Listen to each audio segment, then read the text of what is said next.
Assalamualaikum warahmatullahi wabarakatuh. Hari ini kita akan menjelaskan presentasi dari hasil kerja kami, yaitu Smartfare AI. Boleh dilanjut, Mariel? Oke, sebelumnya terima kasih semuanya karena sudah bisa hadir dan terima kasih juga sudah memberikan kita kesempatan untuk mempresentasikan proyek akhir kita. Beranggotakan 6 anggota yang terdiri dari saya, Mariel, kemudian ada teman saya, Marsha Junika Aurelia, kemudian ada teman saya juga, Darren Al-Fatih Taringgan, kemudian ada teman saya Muhammad Sihabudin, kemudian ada Gavin Al-Bukhari Jain sama Kayla Khairani. Hari ini kita akan membahas topik tentang Smartfare AI. Kemudian yang topik pertama akan tentang apa sih itu objektif aplikasi kita yang akan dijelaskan oleh rekan saya. Terima kasih. Oke, baik. Terima kasih, Mariel. Jadi, apa sih objektif dari Smartfare AI ini? Jadi tujuan dari kita ini untuk ngembangin sistem AI yang dimana kita bisa membandingkan harga transportasi dari berbagai aplikasi secara real time untuk ngebantu kita sebagai pengguna untuk mendapatkan tarif yang terbaik. Boleh dilanjut? Nah, masalahnya itu, problem statement-nya, pengguna kan harus membuka banyak aplikasi ya, seperti Gojek, Grab, Uber, dan lain-lain untuk membandingkan harga-harga secara manual. Sama, nggak ada sistem yang mengintegrasikan data transportasi umum dan ride hailing dalam satu platform. Jadi, dengan Smartfare AI ini, kita bisa membandingkan harga secara real time dalam satu platform. Jadi, itu bisa lebih gampang untuk para penggunanya. Boleh dilanjut, Mariel? Selanjutnya, untuk AI Technologies dan use case akan dijelaskan oleh rekan saya. Ya, terima kasih Gavin. Jadi selanjutnya itu ada AI teknologi dan use case. Jadi di teknologi yang kita pakai itu ada Natural Language Processing atau NLP, yaitu memahami permintaan pengguna dan menyaring data transportasi menggunakan bahasa alami. Terus ada juga kita menggunakan web scraping plus machine learning, yaitu mengambil data harga secara real time dari berbagai aplikasi transportasi serta memprediksi tren harga berdasarkan pola waktu dan permintaan. Terus kita juga menggunakan reinforcement learning, yaitu AI belajar terus-menerus berdasarkan perilaku pengguna untuk memberikan rekomendasi yang terbaik. Dan kita juga menggunakan computer vision, tapi ini opsional, yaitu memproses tangkapan layar harga jika aplikasi tidak tersedia. Bisa dilanjut, Mariel. Dan untuk real world application-nya itu ada untuk konsumen, yaitu membantu mendapatkan harga transportasi termurah dan paling efisien. Dan untuk perusahaan transportasi itu memberikan insight mengenai persaingan harga dan tren permintaan. Dan untuk pemerintah dan kota pintar itu mengoptimalkan perencanaan transportasi berbasis data. Jadi untuk selanjutnya akan dilanjutkan oleh teman saya, yaitu Darren Al-Fatih Taringgan. Berikutnya ada initial design, yaitu kita menggunakan Figma. Jadi ada halaman input perjalanan, yaitu form untuk memasukkan lokasi awal dan tujuan. Kemudian ada tampilan perbandingan tarif untuk menampilkan grafik harga dari berbagai layanan transportasi.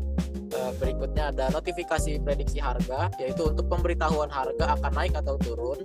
Dan yang terakhir ada rekomendasi transportasi ramah lingkungan, pilihan dengan emisi karbon lebih rendah. Boleh dilanjut. Oke, jadi ada testing result, yaitu ekspektasi dari hasil testing kami adalah AI mampu membandingkan harga dalam waktu kurang dari 2 detik. Lalu akurasi prediksi atau search pricing lebih dari 85%. Dan user satisfaction yang lebih besar dari 90% setelah penggunaan aplikasi kami. Selanjutnya ada bagian implementation, plan, dan timeline. Bisa dilanjut. Di sini ada SDLC. Yang pertama kita melakukan planning dan requirement analysis, di mana kita menentukan kebutuhan pengguna, teknologi dan data sumber, API, dan scrapping.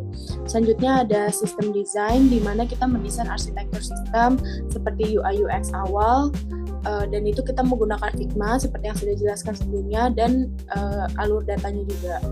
Lalu ada bagian implementation, yaitu ini bagian coding, di mana kita melakukan pengembangan front-end dengan React Native atau Flutter. Lalu untuk back-end-nya juga kita pakai Fast API atau Node.js, serta integrasi model AI, NLP, dan machine learning. Selanjutnya bagian testing dan validation, di mana kita melakukan user acceptance testing dan validasi model AI dengan dataset real time. Lalu pada sesi deployment kita deploy ke cloud menggunakan Google Cloud atau AWS dengan arsitektur berbasis API dan edge computing. Lalu bagian maintenance dan interior ini adalah bagian terakhir, di mana kita hanya melakukan perbaikan bug, lalu dan juga penyesuaian berdasarkan feedback pengguna dan penambahan fitur baru. Bisa dilanjut. Lalu di sini ada timeline rencana kita dalam pengimplementasian rencana-rencana kita, yaitu pada bulan Mei 2025 itu adalah proses finalisasi desain dan arsitektur sistem. Lalu pada bulan Juni sampai Juli 2025 kita melakukan pengembangan sistem inti, front-end, back-end, dan AI model. Lalu pada bulan Agustus 2025 kita melakukan pengujian sistem dan validasi model, dan pada September 2025 kita melakukan deployment awal dan pengumpulan feedback pengguna. Lalu untuk bulan Oktober 2025 dan seterusnya kita melakukan iterasi, peningkatan fitur, dan maintenance. Selanjutnya bisa dilanjut. Oke, untuk bagian ini akan dilanjut dengan rekan saya. Oke, selanjutnya di sini saya akan menjelaskan key challenges and limitations.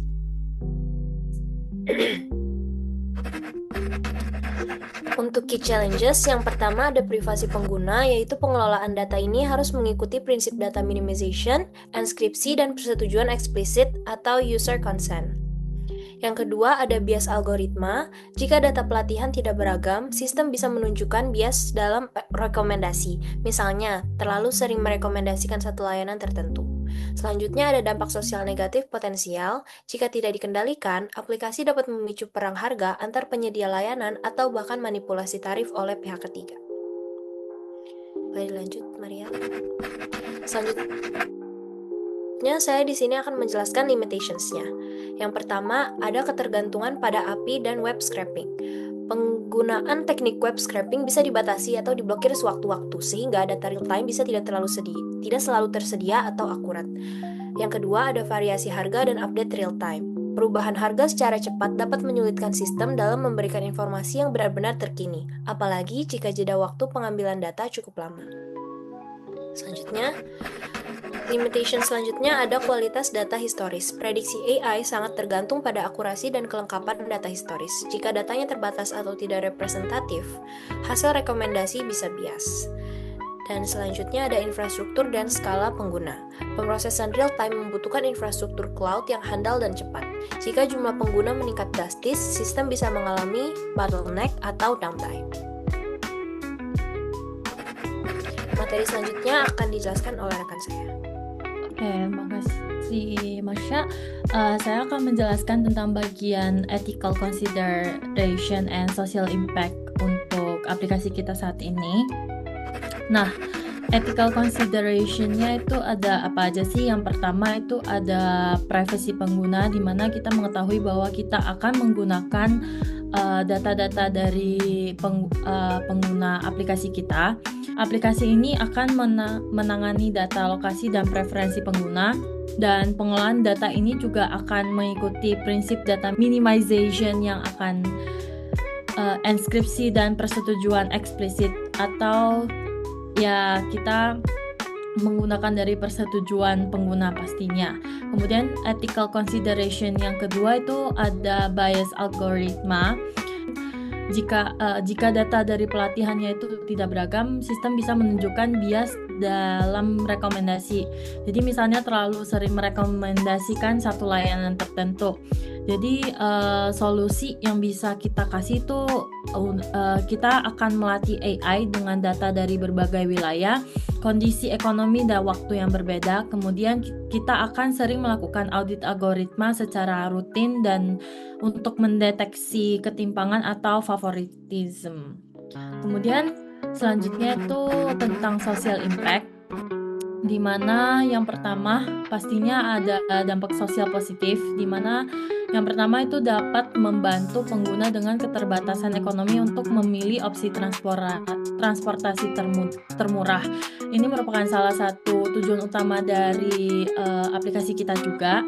Kemudian yang kedua tuh ada mendorong penggunaan transportasi umum dan ramah lingkungan, sejalan dengan SDGs 13 atau yang menyangkut tentang climate action. Nah, jadi kita mendukung tujuan pembangunan yang berkelanjutan. Kemudian dampak sosial negatifnya yang berpotensial tuh apa aja sih? Jadi kalau misalnya kita tidak mengendalikan aplikasi, ini dapat memicu perang harga antar penyedia layanan atau bahkan manipulasi tarif oleh pihak ketiga. Jadi itu sih untuk social impact-nya yang akan terjadi. Kemudian legal and compliance issue-nya itu tentang yang pertama pastinya udah saya sebut dari awal, itu ada tentang perlindungan data pribadi. Jadi kami akan mematuhi Undang-Undang Nomor 27 Tahun 2022 tentang perlindungan data pribadi. Data pengguna itu akan kita enkripsi dan tidak disimpan tanpa izin dan akan dihapus atas permintaannya. Nah, yang kedua tuh ada kepatuhan internasional, di mana tuh kami akan memperhatikan peraturan seperti GDPR atau GDPR yang dikeluarkan oleh Uni Eropa dan CCPA yang dikeluarkan oleh California, dan regulasi setempat lainnya terkait tentang data digital. Kemudian ada lisensi dan hak cipta yang menyangkut tentang API, dataset, dan library AI seperti TensorFlow dan Scrappy juga akan dibuat sesuai lisensi open resource masing-masing. Jadi jika scrapping dilakukan, kami memastikan untuk tidak melanggar terms of service dari situs target.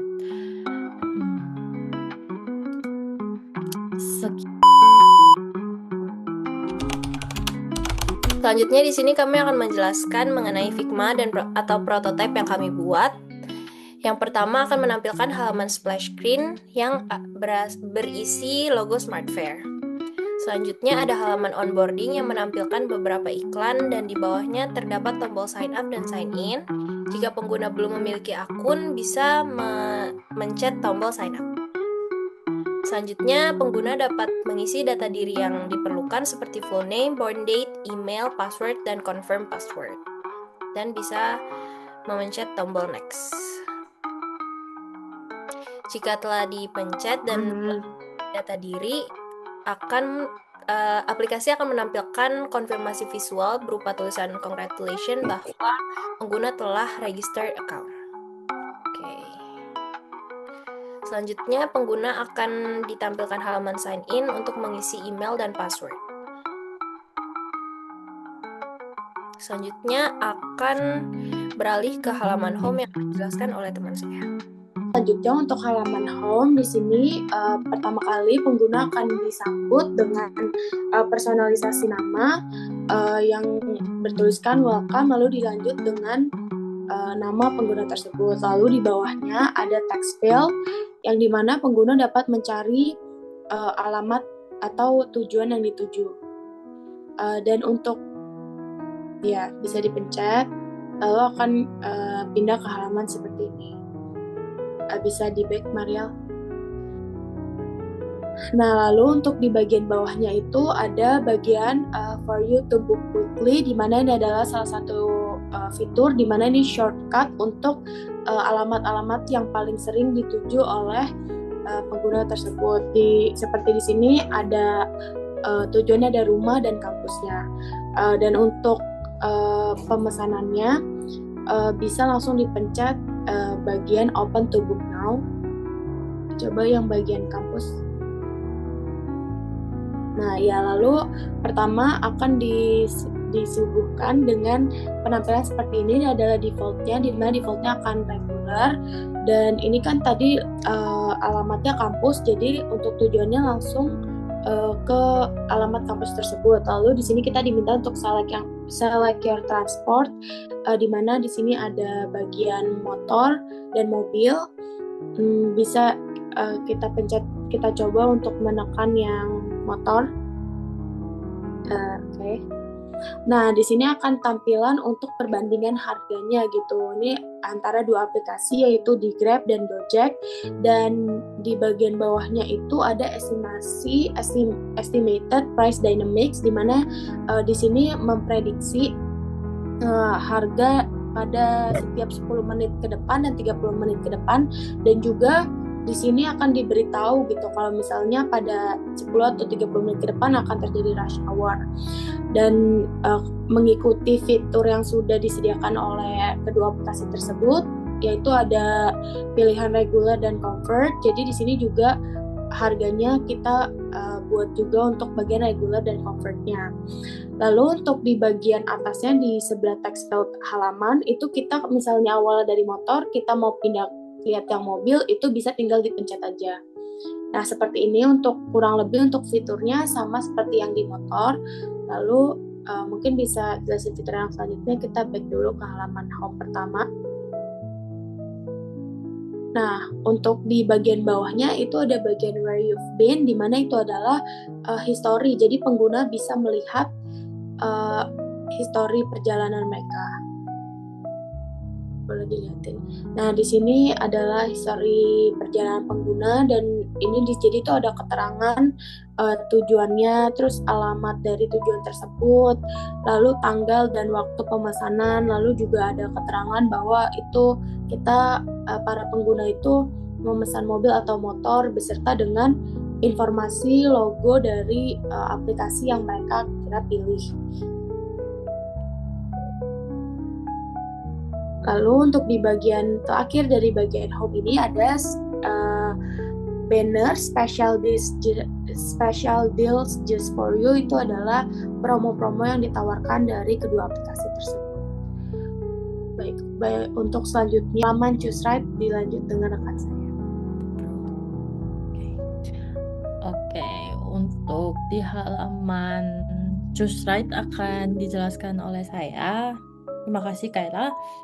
Kemudian saya akan menjelaskan tentang Choose Right. Choose Right ini apa sih bedanya sama yang sudah dijelaskan oleh teman saya tadi, rekan saya tadi itu tuh. Jadi yang di halaman home tuh kita utamakan tentang emang yang sering digunakan seperti dari dua aplikasi, kemudian dua transportasi yang emang sering digunakan untuk melihat harga, untuk membandingkan harga. Kemudian di Choose Right ini kita memasukkan opsi lain, transportasi lain seperti bus ataupun tak. Nah, di sini tuh kita tinggal di kotak, terdapat kotak text field yang bisa ditekan. Kemudian misalnya nih kita mau ke kampus Binus Anggrek, kita bisa masukin aja kampus Binus Anggrek. Kemudian kita bisa, nah di sini tuh akan keluar halaman price, karena yang ini dia akan mengurutkan dari harga yang termurah ke yang termahal seperti yang bisa dilihat. Kemudian ada juga opsi tentang travel time. Nah, travel time ini yang membedakannya dengan price adalah yang ini mengurutkan dari waktu yang tercepat perjalanan kita ke waktu yang terlama gitu. Jadi kalau misalnya kayak price ini yang pertama kan dia dari harga 3.000 ke terus bawahnya tuh 9.000. Nah, kalau di travel time tuh membandingkan waktunya. Nah, coba kita lihat ya. Nah, di travel time tuh kita ada juga kayak kasih tentang informasi seberapa lama dan apa aja sih yang akan dinaikin. Kalau misalnya yang pertama tuh kita jalan 3 menit ke stasiun dari lokasi kita, kemudian ke stasiun terminal bus pertama, kemudian kita bisa ganti bus lagi ke bus kedua, kemudian kita bisa jalan 2 menit, kemudian akan ke stasiun Sleepy. Nah, jalan 3 menit akan sampai ke tujuan kita. Nah, ini untuk opsi bus dan kereta. Nah, kemudian itu sih untuk opsi lain dari fitur pertama kita. Ini fitur keduanya. Begitu. Oke, next akan dijelaskan oleh rekan saya. Terima kasih. Oke, untuk di bagian profile ini terdapat 4 poin ya, yaitu ada full name, tanggal lahir, email, dan password. Nah, untuk di sini bagian profile juga kita bisa mengedit profilnya, yaitu tinggal memasukkan hal-hal yang ingin diubah. Setelah itu kita tinggal pencet save changes. Segitu aja dari bagian profile saya. Dan untuk bagian feedback akan dijelaskan oleh rekan saya, Sihabudin. Dan di sini kita lagi ada di halaman feedback. Di halaman feedback itu ada berisi bintang 5. Nah, itu tuh kita jadi di sini ini kita bisa memberikan rating bintang dari 1 sampai 5 dan menuliskan komentar kita. Kalau kita ada tulisan, kita bisa pencet tombol submit dan nanti akan muncul pop up kayak gini nih. Habis itu dicentang. Nah, terus tuh fitur ini bukan cuma sekedar formalitas tapi menjadi input untuk iterasi dan pengembangan aplikasi ini. Dan untuk selanjutnya akan dijelaskan oleh teman saya Darren Al-Fatih. Berikutnya ada halaman FAQ. Jadi halaman FAQ ini untuk mempermudah para user untuk menemukan jawaban yang mereka pertanyakan untuk aplikasi. Nah, di halaman FAQ ini kami membuat beberapa fitur, yaitu kami membuat dalam bentuk drop down agar lebih ringkas dan tidak memenuhi layar pengguna. Serta ada juga fitur search di bagian pojok kanan atas untuk memudahkan pengguna mencari pertanyaan mereka secara spesifik. Jadi, tujuan dari halaman FAQ ini adalah untuk mengurangi ketergantungan pengguna pada customer service dan mempercepat mereka dalam memahami fitur aplikasi. Baik, terima kasih Darren. Sekian dari presentasi hasil proyek akhir prototipe kita. Kami mau mengucapkan terima kasih semuanya dan mohon maaf jika ada salah kata dari kami semua. Saya mewakili teman-teman saya semua untuk meminta maaf jika ada salah kata. Kemudian terima kasih sudah mendengarkan dan melihat presentasi hasil proyek akhir AI kita untuk tahun ini. Sekian dari kelompok kita. Terima kasih semuanya. Bye-bye.